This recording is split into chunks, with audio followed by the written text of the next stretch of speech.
안녕하세요. 부동산 뉴스 읽는 좋은 사람 마채연입니다. 오늘 날씨 무척 쌀쌀한데요.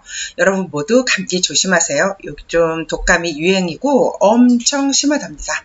감기 조심하는 하루 되시고, 오늘 뉴스 4편 준비했는데요. 금천구 아파트 들썩, 평균 매매가 껑충 뛴 이유, 머니S의 2020년 1월 9일 오늘 아침 7시 39분 뉴스이고요.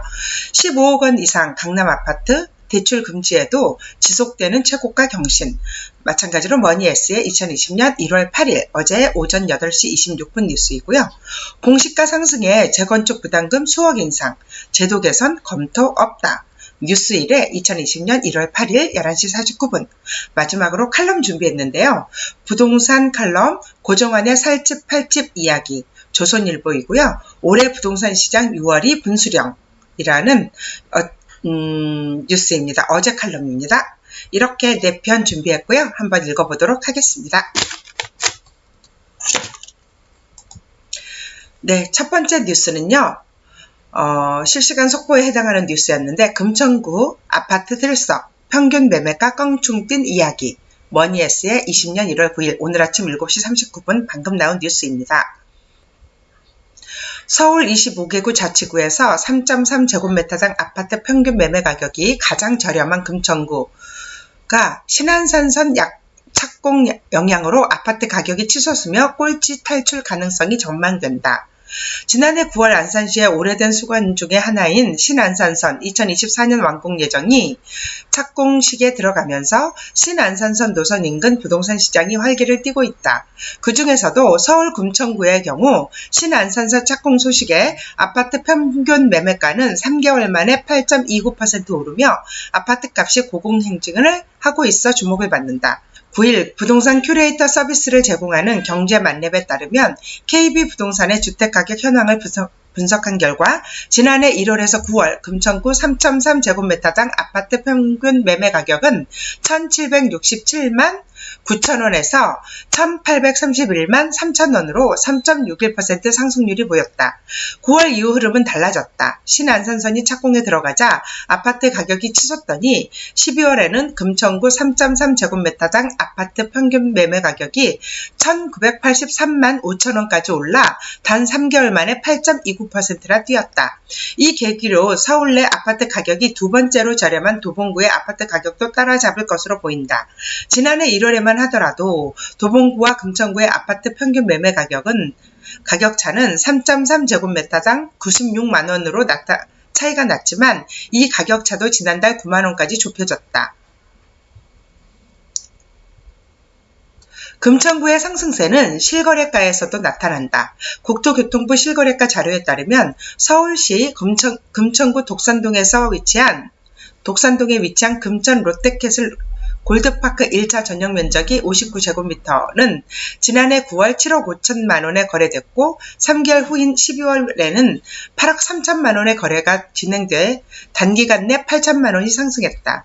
시흥동에 위치한 남서울 힐스테이트 84제곱미터도 지난해 9월 7억 1천만원의 실거래가 이루어졌지만 12월에는 8억 원의 거래가 되며 같은 기간 9천만원이나 상승한 것으로 확인되고 금천구의 아파트 가격이 무섭게 치고 올라오는 분위기이다. 오대열 경제만렙 리서치 팀장은 금천구는 교통 개선 속도가 빠른 곳 중에 하나라며 강남 순환 고속도로 개통으로 강남 접근성이 좋아진 데다가 여의도로 연결되는 신안산선 개통 호재도 생기면서 금천구 아파트 가격이 치솟고 있는 데다 추가 대출 규제를 받지 않은 9억 원 미만의 주택이 많아 풍선 효과도 누리고 있다고 분석했다. 김창성 기자였습니다. 다음 뉴스 읽어볼게요. 주요 뉴스 15억 원 이상 강남 아파트 대출 금지에도 지속되는 최고가 경신, 머니S의 20년 1월 8일 어제 8시 26분 아침 뉴스입니다. 정부가 시세 15억 원 이상 주택의 주택담보대출을 금지한 12월 16일 부동산 대책 발표 후에 여전히 최고가를 경신한 강남 아파트가 있는 것으로 확인됐다. 강남 아파트의 경우 대부분 대출이 금지된 15억 원 이상인 점을 감안할 때 결국 이번 대책도 현금 부자들만의 리그를 만들었다는 비판을 피하기가 힘들 전망이다.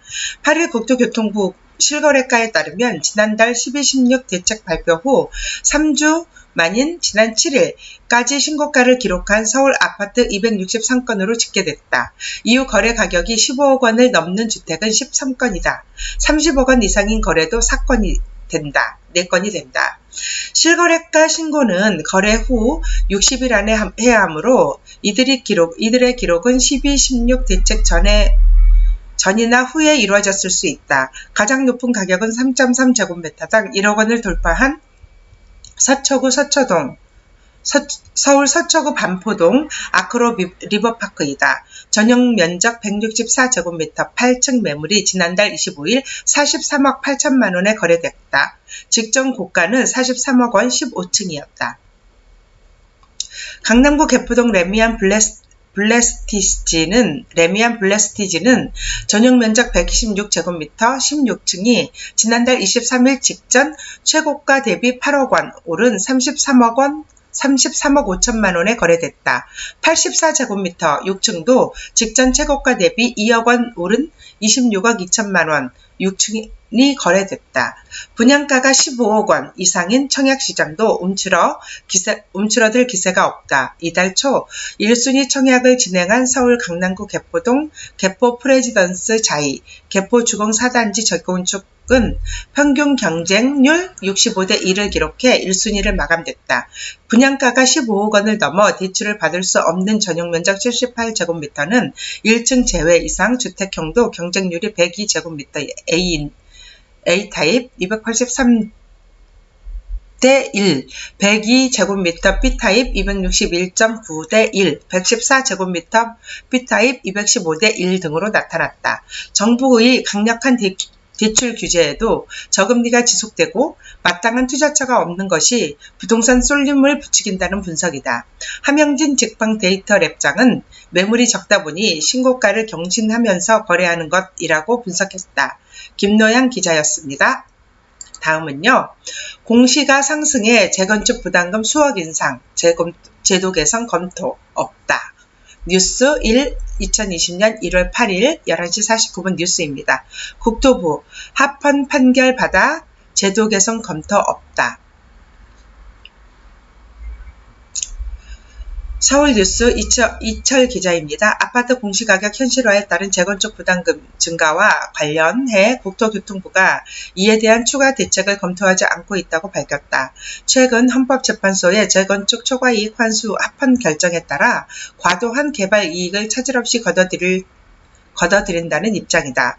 국토부는 8일 재건축 초과이익 환수에 관한 법률 재건축이익환수법에 따른 재건축 부담금 산정에 있어 공시가격 관련 제도 개선은 검토되거나 결정된 바 없다며 이같이 밝혔다. 앞서 한 매체는 시세 30억 원의 아파트를 예로 들면 공동주택 공시가격 현실화율을 올려 최고 80%까지 높임에 따라 재건축 부담금이 조합원 1인당 최대 6억 원까지 늘어날 것으로 보도했다. 이에 따라 국토부가 재건축 사업 개시 시점 현실화율을 높이거나 종료 시점의 현실화율을 낮추는 방안으로 제도 개선 검토에 나섰다고 붙였다. 하지만 국토부는 해당 사안에 대한 대책을 검토하지 않는다는 입장이다. 국토교통부 관계자는 현재의 재건축 초과이익 환수제에 대한 합헌 결정을 재건축 부담금 부과징수에 대한 논란이 해소된 것이라며 앞으로 재건축 사업으로 인해 발생한 과도한 개발 이익을 차질 없이 환수할 계획이라고 설명했다. 앞으로 재건축 사업으로 인해 발생한 과도한 개발 이익을 차질 없이 환수할 계획이라고 설명했다. 한편 국토부는 지난달 17일 시세 15억 원 이상인 공동주택 현실화율 75%, 시세 30억 원 이상의 공동주택 현실화율 80%로 끌어올리겠다고 발표한 바 있다. 헌재는 같은 달 27일 재건축이익환수법 등 재건축이익환수법 제3조 등에 대해 평등원칙, 비례원칙, 법률 명확성의 원칙, 재산권 침해 여부 등을 고려했을 때 헌법에 위반되지 않는다며 합헌을 결정했다. 네, 다음 뉴스 읽어보겠습니다. 이번에는 칼럼이고요. 조선일보의 고정환의 살집 팔집 이야기, 올해의 부동산 시장 6월 분수령, 2020년 1월 8일 어제 칼럼입니다. 고정환의 살집 팔집 이야기. 새해를 맞은 부동산 시장은 기대와 우려가 섞인 모양새다. 금리 하락과 풍부한 유동성 자금을 보면 올해도 부동산 시장에 기대를 걸어볼까 하는 생각이 들 수 있다. 반면 국내외 불확실성의 확대, 실물 경기 둔화, 각종 규제 정책 같은 하락 요인도 분명히 존재한다. 초강력 규제 조치인 12.16 부동산 대책에 따라 지역 간 희비가 엇갈리고 있다. 이달 들어 강남 재건축 신축 아파트 적게는 1억 원에서 2억 원, 많게는 3억 원에서 4억 원씩 가격이 내려가고 있다. 똘똘한 한 채로 표현되는 강남권, 그리고 마용성, 마포, 용산, 성동구의 시가 9억 원 초과 주택이 대책의 직격탄을 맞은 것이다. 반면 규제가 적거나 덜한 서울 일부 지역과 경기도 인천 지역은 반사 이익과 풍선 효과를 톡톡히 누리고 있다. 매도 호가가 수천만 원씩 훌쩍 뛰는 갭 간격 메우기 현상이 한창이다. 올해 주택시장 향방은 6월 말까지 다주택자 양도세 중과 회피 매물이 얼마나 시장에 나올지가 최대 관건이다. 4.15 총선과 추가적인 금리 인하 여부, 입주 물량, 추가 부동산 규제 등도 변수이다. 특히 정시 확대 등 대학 입시 제도 개편 변수로 대치, 도곡, 서초, 목동 등 특정 지역 전세가가 급등하면 또 다른 뇌관으로 작용할 수 있다.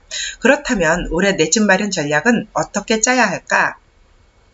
먼저 저점 매수를 노려볼 만하다. 한국개발연구원 KDI, 주택산업연구원 등 보고서를 종합해보면 올해 부동산 시장은 서울은 강보합, 수도권은 보합, 지방은 회복세가 각각 전망된다. 주택 경기는 상승, 하락 흐름이 주기적으로 반복되는 사이클을 탄다. 지난 2013년부터 6년간 장기 급등한 집값이 안정 국면으로 전환될 개연성이 커졌다.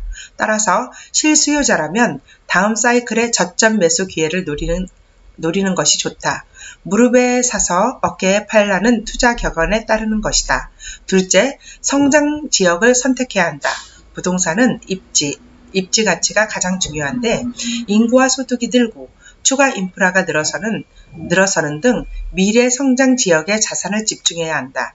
강남 4구와 마용성도 좋겠지만 GTX 노선 A에서 C와 신안산선, 3에서 9호선, 연장선, 경전철 개통이 예정된 강서, 관악, 구로, 금천, 노원, 도봉, 강북, 중랑구도 눈여겨볼 필요가 있다. 서울 관문 지역인 하남, 구리, 남양주, 광명, 안양 등과 인천, 송도, 수원, 팔달, 안산, 시흥시도 빼놓기 어렵다. 마지막으로 도심 회귀 현상, 중소형 새 아파트 선호 등 주거 트렌드에 부합하는 부동산을 택해야 한다. 여기에 대지 지분이 넓고 땅값이 계속 오르는 등 미래 가치가 높은 슈퍼 부동산을 최종 선택해야 한다. 고정환 한국자산관리 연구원장의 칼럼이었습니다. 맞는 부분이 많이 있죠. 네. 이상 오늘 준비한 뉴스 다 읽어보았습니다. 오늘 뉴스 좋았다면 좋아요와 구독하기 꼭 눌러주시고요. 계속 매일매일 들어주시기 바랍니다. 감사합니다.